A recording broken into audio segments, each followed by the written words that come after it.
The power of narrative in your life cannot be overstated. Very few people that I know appreciate how much the good outcomes in their lives are connected to narrative and how much the outcomes that they're wanting, don't work as well.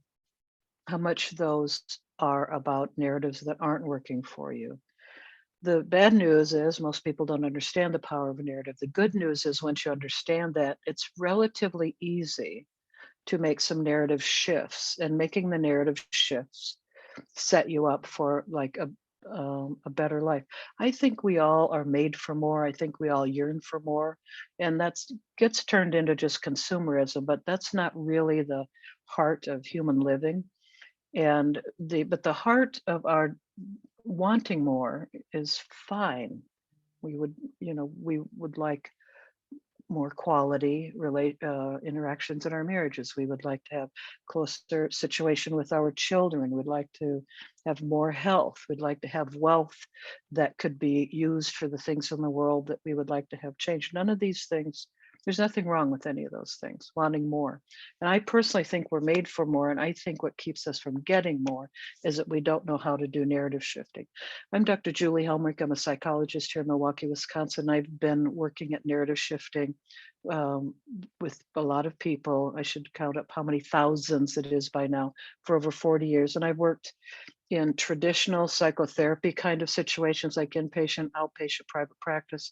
I've worked in government at the federal level, the state level, the local level. I've worked for in corporate America. I do a lot of work these days with entrepreneurs. And you might think with that kind of variety of areas that I've worked in, maybe I don't know what I'm doing, but in fact, what actually is going on is that you can use the same methodologies across all of those, because the thing that all of those situations have in common is there are human beings who are run by narrative, who are in the picture running things. So as soon as you shift your narrative, it shifts everything with connected to anybody who's connected to you. So I thought today we'll do something really fast. I'm going to turn my document camera on here, and we're just going to go over 4 narrative shifts that are kind of straightforward. So let's start with your health. If you see yourself, because a lot of us take a look at health coming into the new year, if you see yourself as lazy and unmotivated, you're going to respond to that narrative with some self contempt, and that's not going to help. On the other hand, if you see yourself as made for more, let me do it this way. Let's say that over here you're seeing yourself as just lazy and unmotivated. That's really different than if you see yourself as just demoralized. I mean, it's been a long couple of years. Let's not forget that. If you see yourself as demoralized, you're going to respond differently to a kind of yearning for better health than if you see yourself as lazy. If you see your spouse as, like, let's just say, emotionally weak, you're going to respond to a complaint for more conversations really differently than if you see your spouse as having a kind of vulnerability to you that your spouse should have. I think I'm spelling this correctly, but your spouse, anybody that you've made a commitment to, who's made a commitment to you, there's a kind of vulnerability there that is because of the commitment. It's a good thing. Caring more about your spouse seeing you earning their respect, that makes a big difference. If you see your child as, a kid who's just trying to outsmart you, and that's all they're up to, you're going to respond to them very differently when they borrow your car without permission, than if you see that child as like testing out, like that it's normal that they're testing out new capacities. They're just testing out new capacities, one of which happens to be, what would it be like to have my own car?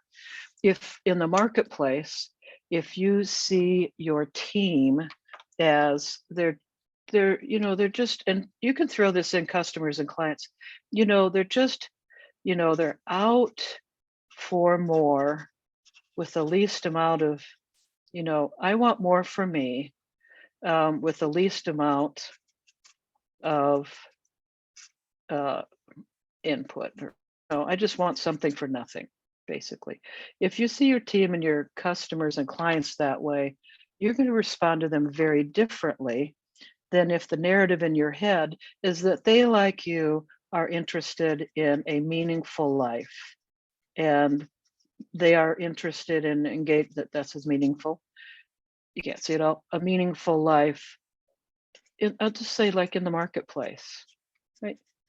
They'd like to earn money meaningfully. They would like to spend money meaningfully. And if you see them that way, you're gonna. That's marketplace. You can't see it all, but you get the idea. You're going to respond to them very differently than if than if you see them as just trying to take advantage of you. Try to get this back. There we go.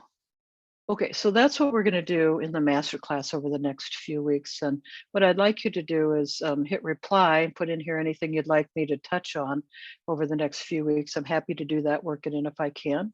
And I will try for sure. And I would also like you to share this with somebody you love. There'll be a thing at the bottom where they can, subscribe and get them directly sent to their mailbox. But I think I really think very few people know how easy it is to do narrative shifting and how much a narrative shift can be the answer. Most people can solve the problems that are facing them, and what they're struggling with really is a narrative that will support the changes that they know need to happen. Okay, see you tomorrow.